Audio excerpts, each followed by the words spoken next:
క్రీస్తు నామంలో మీకు శుభములు వందనాలు. మన బ్రతుకు మార్చే మాటల్ని, దేవుడి వాక్యంని, బైబిల్ నుండి కొన్ని మాటలు చూసుకుంటాం. 118వ కీర్తన 22వ వచనం. ఇల్లు కట్టువారు నిషేధించిన రాయి మూలకు తలరాయను, అది యెహోవా వలన కలిగినది, అది మన కన్నులకు ఆశ్చర్యము.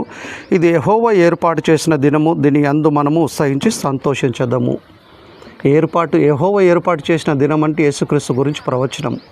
ప్రపంచ ప్రజలందరి కోసము భవిష్యత్తులో ఆయన ప్రాణం పెట్టబోతుండు, చనిపోబోతుండు కనుక అందరి శిక్షను ఆయన భరించి మరణించబోతుండు కనుక ముందుగా రాయించారు. ఎందుకంటే ప్రపంచంలో యేసుక్రీస్తు ప్రపంచ ప్రజలందరి కోసం యేసుక్రీస్తు ప్రాణాన్ని పెట్టడం వల్ల మనుషులందరికీ రక్షణ కలుగుతుంది. పాప క్షమాపణ రక్షణ కలుగుతుంది కదా. 2026 సంవత్సరాల పూర్వము అప్పుడు యేసుక్రీస్తు సిలువ గొప్ప బలియాగము కదా, ప్రపంచ ప్రజలందరి కోసం తన ప్రాణాన్ని పెట్టాడు.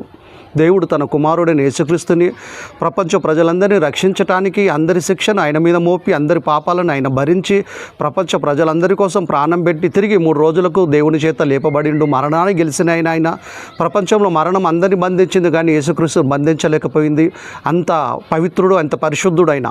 ఇది యెహోవా ఏర్పాటు చేసిన దినం, దీన్ని యందు ఉత్సహించి సంతోషించమంటే ఆ రోజు చెప్పిన మాట కదా. శిలువ మీద ఆయన మరణించాడు, కొత్త నిబంధనలో మనకు తెలిసింది మనకి.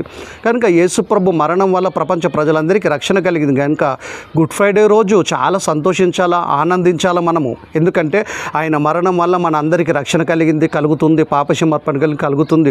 ఒకవేళ యేసుక్రీస్తు మరణించకపోతే ప్రపంచ ప్రజలకి, మానవ మనుగడకి రక్షణ ఉండకపోతుండే. కనుక యేసుక్రీస్తు మరణం వల్లనే మనకు పాపక్షమాపణ కలిగింది, రక్షణ కలుగుతున్నది. కనుక నిజంగా ఆనందించాలంటే మనము యేసుక్రీస్తు చనిపోయినప్పుడే మనకు ఆనందం. ఎందుకంటే ఆయన మరణం వల్ల మనం అందరం బ్రతికే అవకాశం కలిగింది. ఆయన మరణం వల్ల మన అందరికీ పాపక్షమాపణ రక్షణ కలిగింది, నేటికి కలుగుతున్నది. కనుక అసలు ఆనందించాల్సింది ఏంటంటే ఆయన మరణించినప్పుడు.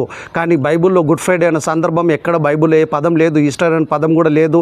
ఎక్కడ ఈ విధంగా సంవత్సరంకి ఒకసారి 7 మాటలు 7 మంది పలకటము, ప్రతి సంఘంలో సంవత్సరము మళ్ళీ యేసుక్రీస్తు శిలువ మీద మాట్లాడిన 7 మాటల కోసం ధ్యానించటం అనేది ఎక్కడ అపోస్తులు చేయలేదు. బైబిల్లో ఎక్కడ మొదటి శతాబ్దం క్రైస్తవులు చేయలేదు. ఎక్కడ దేవుడు ఆ విషయాలు చెప్పలేదు. ఎక్కడ చెప్పకపోయినా ప్రపంచ ప్రజలంది ఎందుకు చేస్తారు? వాళ్ళ బైబిల్ అర్థం కావట్లేదా? ప్రతి సంవత్సరం ఆయన చనిపోతుండా? ప్రతి సంవత్సరం ఆయన లేస్తుండా? లేదు. ప్రపంచ ప్రజలందరి కోసం ఒకే ఒకసారి చనిపోయాడు, ఒకే ఒకసారి ఆయన తిరిగి లేచాడు. కానీ ప్రపంచం ప్రజలందరూ మాత్రం ప్రతి సంవత్సరం చనిపోయిన దినం చేస్తున్నారు, ఆయనకు లేచిన దినం చేస్తున్నారు. ఈస్టర్ అంటారు, గుడ్ ఫ్రైడే అంటారు. ఇది వాక్యానుసారం కాదు, ఇది మానవులు కల్పించిన పద్ధతి. బైబిల్ ఎక్కడ ఈ బైబిల్ ఎక్కడ అపోస్తులు చేయలేదు ఈ విధంగా కదా. ఎక్కడ మొదటి శతాబ్దం క్రైస్తవులు ఎక్కడ చేయలేదు. బైబిల్లో అపోస్తులు చేయింది, మొదటి శతాబ్దం క్రైస్తవులు చేయింది. మళ్ళీ నేడు క్రైస్తవులు ఎందుకు చేస్తున్నారంటే వాళ్ళకి